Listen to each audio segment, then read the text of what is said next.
Today, I will be giving you 5 things to consider before selecting your next card grading company. Will they at some point ban these non-traditional card graders? When there's big money to be made, there's always fraud that follows it. How easily can this card grading company Slab be cracked or faked? How bad would you feel knowing that you got a bunch of cards graded by one company and then went to sell them in 10 to 20 years and they were no longer in business?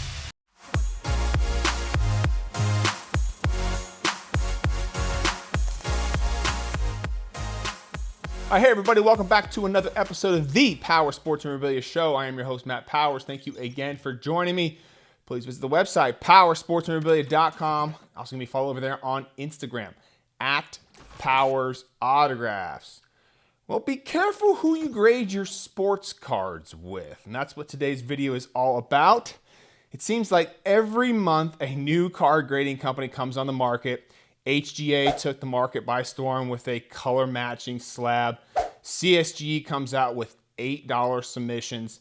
And I believe all this to be a good thing. Anything that gives sports card collectors or investors more options, I'm all for. However, outside of the cost to grade a card, there are a few things you should consider before deciding who to grade your next card submission. Today, I will be giving you 5 things to consider before selecting your next card grading company. Again, these are just my own thoughts to give you something to think about with the hobby. Always do what's best for you and your collection. First, let's talk about selling online. If you like to get cards graded and sell them online, this segment will be for you. In the autograph industry, we have certain authentications that are not accepted on certain platforms such as eBay. You cannot sell items with these authentications on their website. Why? Well, the autograph industry is riddled with fake autographs and fake COAs. We all know this. And there are certain items with certain COAs that you just cannot sell on eBay. eBay's always taking steps to protect their customers and make sure they are getting authentic items. They have done this recently with shoes. Authenticators verify the box, sizing labels, soles, stitching, logos, heel tabs, laces. I mean, everything about the shoe.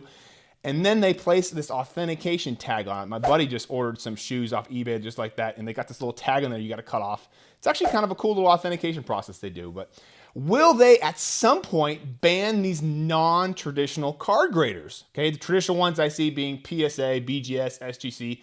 I see CSG becoming part of that group simply because their parent company, CGC, well known in the comic book grading industry, and is already accepted by eBay. What will you do if eBay bans certain graders from their platform and you have all these cards graded by companies not on their approved list? That's something to consider.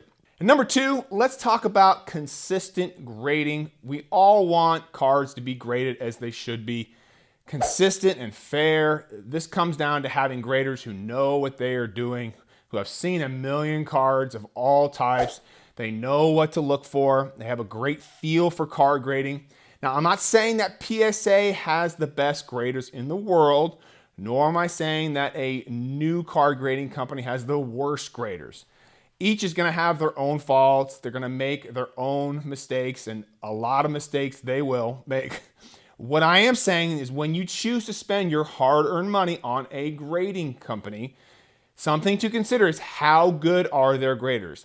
Is their reputation consistent? Are they fair? Is their brand worthy of me sending them my cards, okay? I do understand that some of us are, just collectors and we don't really care about selling our cards right now. We just want, the most affordable or the best looking slab. But at some point you might consider selling some. And I'm all about giving people options. I want you to have the most amount of options when it comes to your collection. And if you do decide to go sell your cards, reputation and branding matters. So deciding which of the grading card companies meet those expectations for you is an important step in deciding who to send your cards to. All right, number 3, let's talk about slab design. I believe this to be a very important part of choosing who you want to grade your cards After all, you have to look at the slabs as they should be, aesthetically pleasing as possible for you. Fortunately, in 2021, we have a ton of options that suits all sorts of tastes. You have your traditional slabs like PSA, BGS, and SGC. And then you have your new and flashy slabs like HGA. This is one you're going to have to go with your gut on. I mean, I would not really care too much about what someone in some card forum says about grading card ABC Slab Design. If you like the slab design, then go for it. It's your collection. You always do what's best for your collection. But you will be very happy with your collection when you make a decision that is always best for you and what's best in your gut, not what somebody else says in some platform, all right? And number 4 is security and authenticity of the slab. I mean, this is paramount more than ever, probably more than it was so even just a year ago. When there's big money to be made, there's always fraud that follows it. How easily can this card grading company slab be cracked or faked? No company is immune to this, as we saw with BGS a few months ago, where they had some apparent fake slabs pop up with some very expensive cards in it. How ahead of the curve is your card grading company? Do they take this seriously? What sort of measures are they taking to prevent this? All things to consider when choosing your next card grading company. And number 5, will this card grading company be in business in 10 or 20 years? Running a business is tough sledding, especially one that requires you to provide your expertise and provide top-notch customer service. You have to hire knowledgeable graders that will be consistent with your grading scales. And on top of that, you have to build a brand and build a following. I can name at least a dozen autograph companies, that were here one day and then they were gone the next. Companies go out of business all the time. Will some of these card grading companies fail? Absolutely, 100%.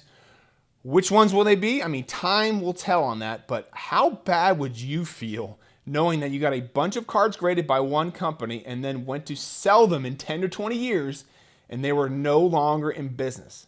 How would that affect your card's value? All things to consider when you send in your next card grading submission. Again, always do what's best for you and your collection and your budget, and always trust your instincts.